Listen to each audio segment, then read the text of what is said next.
Bom dia, nono ano, tudo bem com vocês? Bom, hoje nós vamos voltar a falar sobre a proclamação da República Brasileira. Na semana passada, a gente falou basicamente sobre os antecedentes, né, da proclamação da República. A gente fez uma pequena revisão do que a gente viu ano passado, né, as chamadas questões do Império, né, então a gente falou sobre a questão militar, questão religiosa, questão abolicionista e questão republicana. Hoje eu quero me ater um pouco mais à questão republicana, que agora ela vai ser, né, o rumo que o Brasil vai tomar e as lideranças no Brasil vão tomar. Bom, a gente viu na semana passada que a República, o ideal republicano, não é um discurso novo dentro do Brasil. Desde o período colonial, né, existem grupos que já defendiam o republicanismo no Brasil. Ao longo do Império, né, algumas revoltas que aconteceram, elas, né, defendiam a separação de algumas regiões do Brasil e também defendiam a proclamação de uma república. Então isso não é uma novidade para nós. Acontece que a partir da década de 70, quando, né, o Partido Republicano é fundado, o ideal republicano, obviamente, ele ganha mais força. De onde surge o Partido Republicano, né?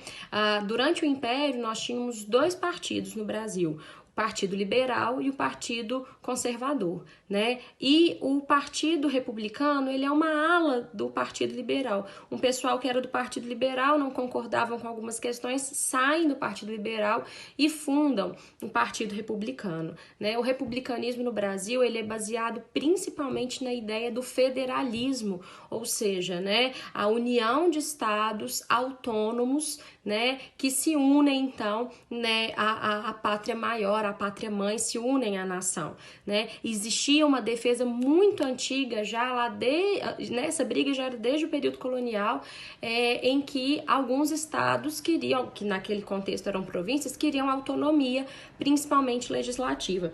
Na página 74, gente, tem uma definição muito boa de federalismo. Olha bem, é um sistema político em que diversas entidades territoriais, ou seja, né, os estados e municípios unem-se para constituir um estado soberano que é a nação, né? Então seria, no caso, o nosso Brasil.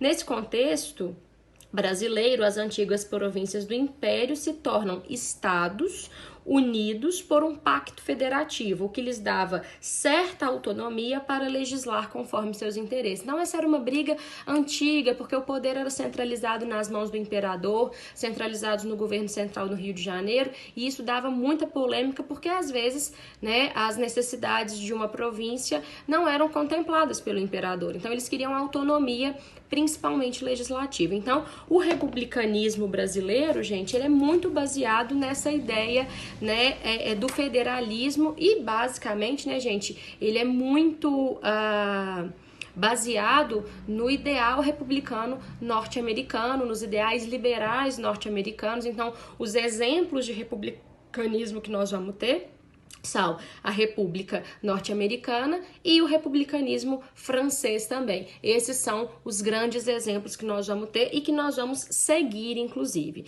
Gente, a partir do momento, então, que é criado o Partido Republicano em 1870, a briga com o imperador e a briga com o império, ela fica cada vez mais forte. Em 1870, gente, o Partido Republicano, ele vai lançar um documento que se chama Manifesto Republicano.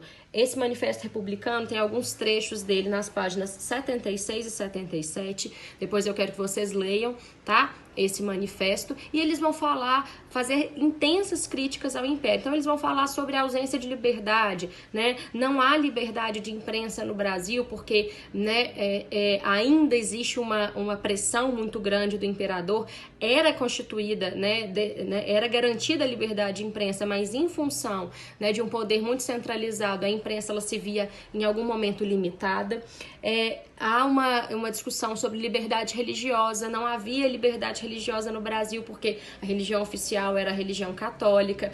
Uma crítica, por exemplo, à ausência de liberdade dos escravos. Então, né, a escravidão é o oposto da liberdade. E vai falar sobre como que o Brasil estava na contramão do sistema, porque o Brasil ainda era, né, uma monarquia, enquanto os nossos vizinhos da América eram todos países republicanos. Então, são críticas duras aberturas feitas, né, pelos republicanos por meio desse manifesto ao império, né? E aliado, gente, ao ideal republicano, surge no Brasil, chega no Brasil, né, um ideal, uma filosofia, né, que é a filosofia, o ideal positivista desenvolvido por Auguste Comte. Eu vou falar sobre positivismo no próximo vídeo. Já já eu volto.